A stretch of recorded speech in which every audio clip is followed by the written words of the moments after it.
Alors, maintenant nous allons éditer notre fichier. On va cliquer là-dessus. On va faire éditer. Éditeur. Toc, toc. Allez, je fais comme ça. Voilà. Ça va m'afficher comment. Ce mode d'édition ne me plaît pas. Je vais changer chez l'édition.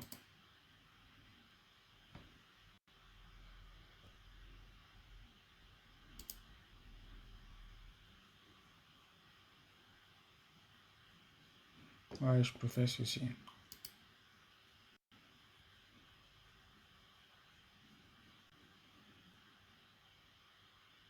J'attends qu'il soit prêt.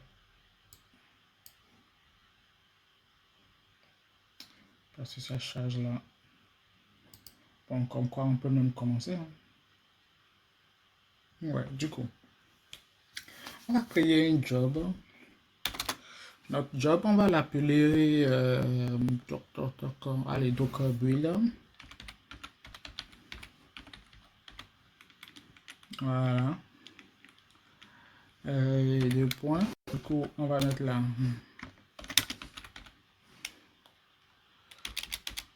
On crée un premier job nommé Docker Build. Parfait. Tu crée le job. Attention, c'est deux espaces et non pas une grosse tabulation. Puis, oui, build, il manque un D là. Ok. Alors, maintenant, on va choisir une image Docker à utiliser. Je mets des commentaires pour qu'on puisse se retrouver. On choisit une image Docker à utiliser. Donc, vous savez quoi? Je vais m'arrêter là d'abord avec les commentaires. Je vais le faire après. Comme ça, la vidéo prendra moins de temps. Du coup, pour choisir une image Docker, on fait un image de point Docker. Et si on a une version spécifique qu'on veut, on met la V qu'on veut. C'est comme vous voulez, mais moi je vais prendre la ou encore la 2. Je sais pas trop la version que vous voulez. Mais moi je vais prendre la dernière version. Le test. Parfait. Maintenant que nous avons créé notre job, à l'intérieur, nous allons créer un stage. Le stage c'est quoi? Le stage c'est en fait ça, comment je peux dire ça? Le stage c'est un peu comme le nom de votre job, mais quel nom c'est le nom par lequel le GitLab pourra reconnaître que vous appelez tel job. C'est-à-dire que ce qu'on va mettre dans le stage sera l'alias par lequel on peut appeler ce job-ci pour l'exécuter ailleurs dans d'autres jobs ou bien l'appeler pour, bon, pas pour l'exécuter forcément, mais pour se référer à ce job-là. Parce que, parce qu'on en aura besoin, en fait, notamment lors de l'orchestration de tout ceci. Donc, on fait un stage, deux points. On va le nommer build image. Image. Voilà. Maintenant que nous avons nommé notre job, à l'intérieur, nous allons faire appel à un service, notamment le service Docker Dend. C'est quoi le service Docker Dend? Service de point. On va appeler le service Docker Dend. Chaque fois, il me met des tabulations alors que c'est deux espaces quand on est dans du YAML. C'est deux espaces à chaque fois. Bref, c'était une parenthèse. Donc, dans service, je vais appeler Docker Dend. C'est quoi un service Docker Dend? C'est du Docker dans du Docker. C'est pour plus de sécurité que GitLab permet de faire cela. Du coup, en gros, dans un Docker, vous créez des Docker. En fait, voilà, vous créez du Docker dans un conteneur Docker. C'est ça que c'est le service Docker Dend. Maintenant, nous avons notre service. Qu'est-ce qu'on va faire? On va créer un script. On va éditer un script pour pouvoir envoyer nos instructions. Voilà. Donc, dans le script, on va lui dire de nous faire un build. Donc, build monter le nom qu'on veut là. Quel nom on va donner à notre image que nous allons builder? Allez, on va prendre le nom de notre repo, F3, etc. Du coup, F3-cd. Et de mémoire, je crois que Docker n'accepte pas les majuscules. Du coup, je mets F en minuscule. Parfait. Ça, espace. Et où se situe notre Docker file? Notre Docker file se situe à la racine de notre projet. Du coup, on met un point. Parfait. Maintenant, nous allons sauvegarder cette image dans un fichier pointard. Du coup, on fait un Docker save cette image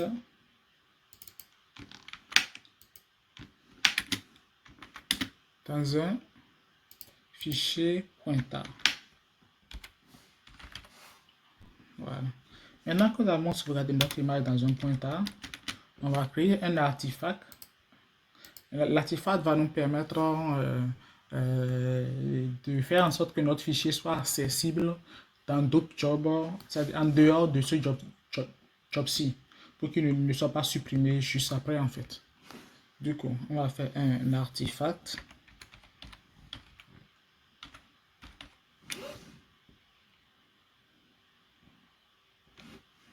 Deux points. Voilà. On va faire un path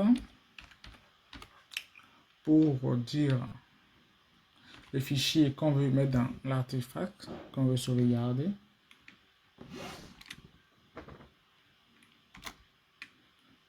Bon, allez, je laisse comme ça. Je ne vais pas faire comme ça.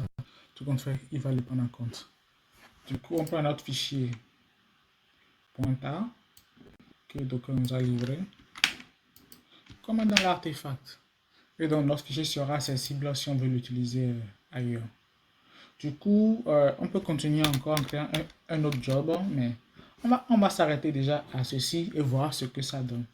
Une fois qu'on a créé ça, donc on va venir ici, on va faire un commit.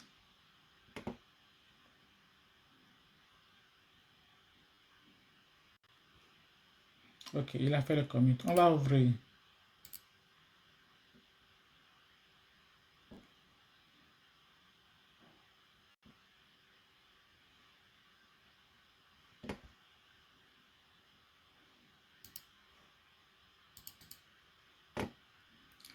Alors,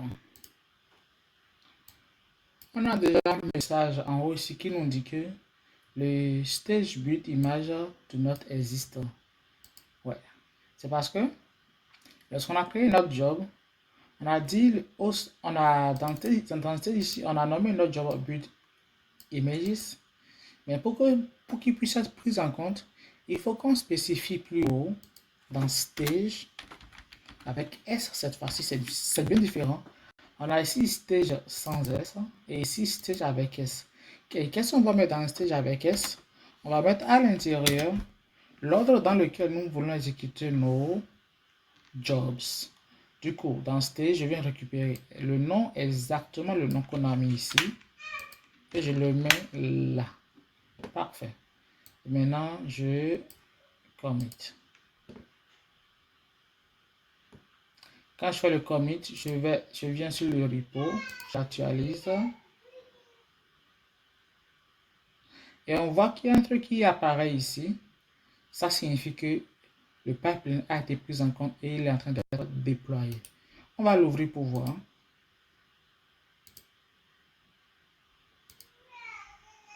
Voilà notre pipeline qui est en train d'être déployé. Tu comptes patiente pour voir si tout s'est bien passé ou pas. Pendant qu'il tourne, on peut faire un tour pour voir un peu d'autres choses sur GitLab. Si on veut accéder aux informations de la CI/CD, on peut venir ici. Oups, on a un message d'erreur. On va voir ça tout à l'heure. On a ici nos runners. Les runners, c'est des machines en fait que que GitLab va utiliser pour déployer les services qu'on lui met. Du coup, il y a les runners qui sont ici. GitLab même a ses propres serveurs qu'il met à disposition quand notre projet est en public. Mais si on le souhaite, on peut désactiver les serveurs de GitLab et mettre nous-mêmes notre propre runner ici. C'est-à-dire, on va connecter une machine soit AWS ou une machine qu'on a créée sur un cloud ou encore notre machine depuis chez nous, notre PC, et le router vers ce runner pour que les jobs puissent être exécutés là-dessus à distance. Mais nous, on va le laisser d'abord, on va laisser utiliser les serveurs de GitLab. Ok. Du coup, allons voir le message d'erreur qu'on avait pour pouvoir débugger ça. Alors, on prend l'intérieur. Tac, tac. Qu'est-ce qu'il dit?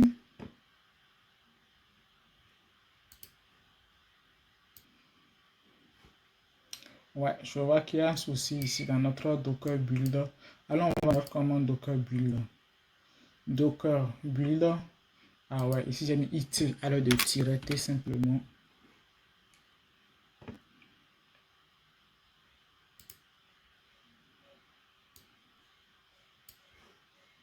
Voilà, c'est tout. Du coup, on va commit. Bon, ça vous permet aussi de voir quand il y a une erreur dans votre pipeline, comment vérifier la source de l'erreur, puis la corriger. Parce que c'est très important, parce que vous allez souvent avoir des erreurs lorsque vous commencez par déployer un premier pipeline. Du coup, il va bien falloir les débugger. On fait un commit, on patiente.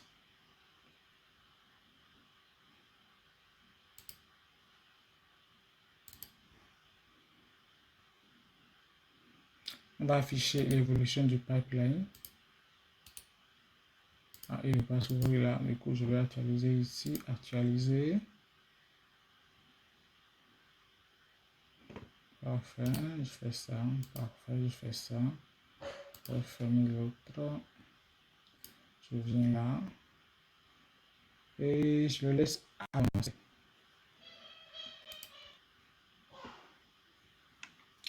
Donc, c'est top. On voit bien que notre pipeline s'est bien déployé.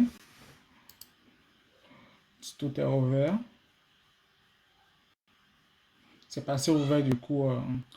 Voilà, il s'est bien déployé. C'est bien. On aime bien ça. Donc, voilà un peu.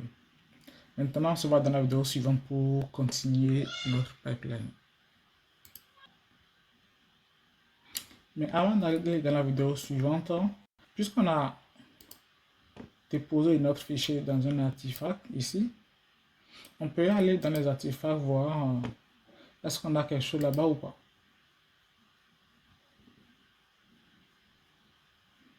Parfait, dans les artefacts, on a ce job-ci qui s'est bien déroulé et on a bien les objets qu'on a sauvegardés dans un fichier artefact.zip qui sont à l'intérieur. C'est parfait.